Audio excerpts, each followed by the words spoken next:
What's up, world? It's your boy King Steph, and I'm back with another video. Today we're taking a look at Babylon's Fall, which just released a few days ago on March 3rd. But the problem is, the game has not been talked about as much as you would expect it to be. And today I want to figure out why. So what we're going to do is we're going to take a look at the full trailer before we even break it down, and then after we take a nice look at the trailer, we're going to go more in depth about what we're seeing, what we can expect, and probably piece together why this game isn't being as highly reviewed as you would think it would. So let's go ahead and start up the video. We all have our reasons for Babylon's tower to fall. But not everyone has the power to make it happen.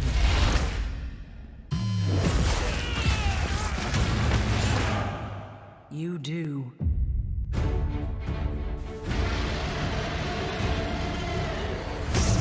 Your bond with the Gideon Coffin gives you strength. Powers.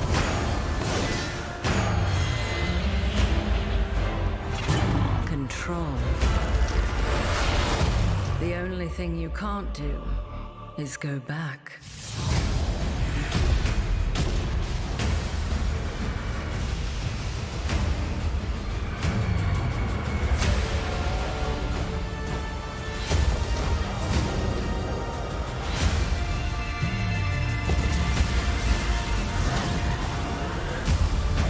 The tower awaits. It's time to ascend.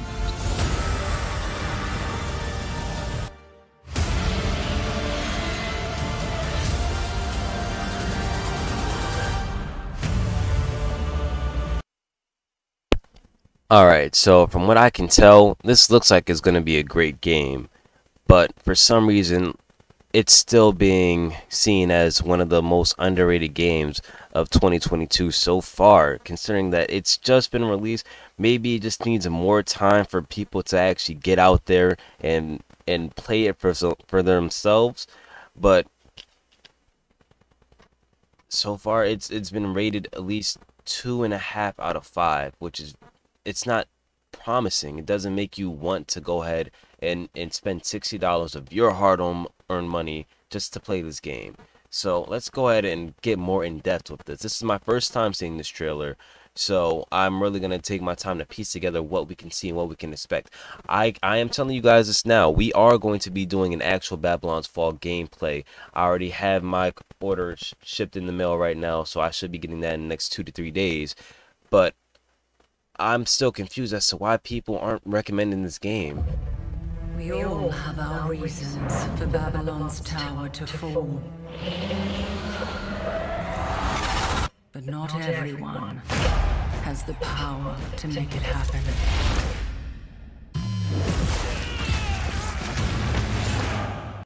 So from right there, what we just saw, it looked like they're infusing people with magic, something that's going to mutate them, giving them their powers. Your bond with the Gideon Coffin gives you strength. So the Gideon Coffin is going to be something that we're going to have to really pay attention for. It's going to be the source of their strength. And there was another part that I found really interesting here. Powers. And it looks like right here we're getting a first look at what their races are. I was told that there was going to be like 4 races or elements that you could choose from that, you know, sets your entire world's environment. So we can see right here that there's like an arrow, so I'm guessing there's long range archers, some warhammers there for close-up melees. As always, there has to be a knight with a sword. So there are going to be multiple features for you to choose from. Control. The only thing you can't do is go back.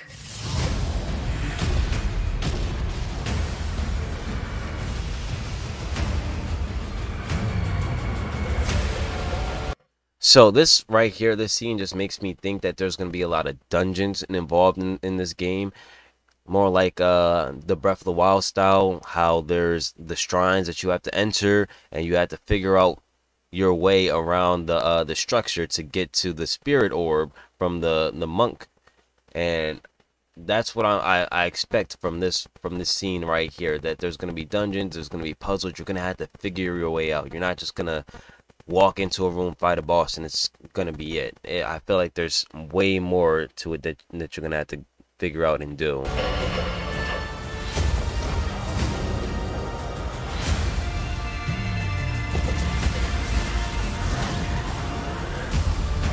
The tower awaits. It's time to ascend. The tower, I'm assuming that that's the actual historical tower, the Tower of Babel. That is a real tower that took place in the Babylon time period.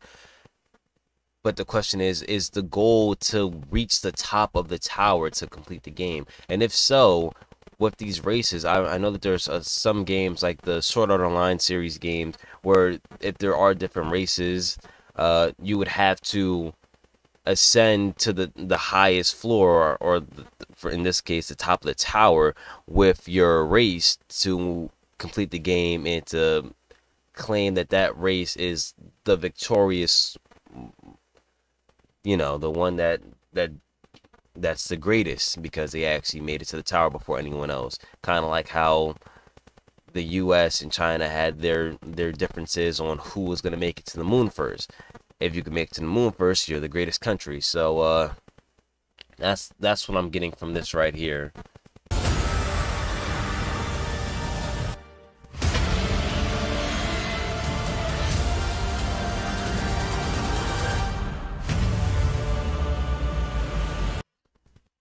So overall, the game does seem very interesting. I'm hoping that there's an actual story to it, why they want to climb back the Babel Tower. What's this Gideon's crest? Why was it made? Who was that mysterious lady with the beautiful voice? All these questions and more will be answered when we go ahead and do our own gameplay, and I hope that you stick around for that. But in the meantime, like this video if you enjoyed it. If not, go in and comment down below on why you didn't enjoy it, what questions you would like answers to, so that way when we do our actual gameplay footage, we can answer those questions, and how you feel about the trailer and why you think it's not being talked about as much as it should be. Because I actually think that this is a solid looking game, but we're gonna figure it out for ourselves.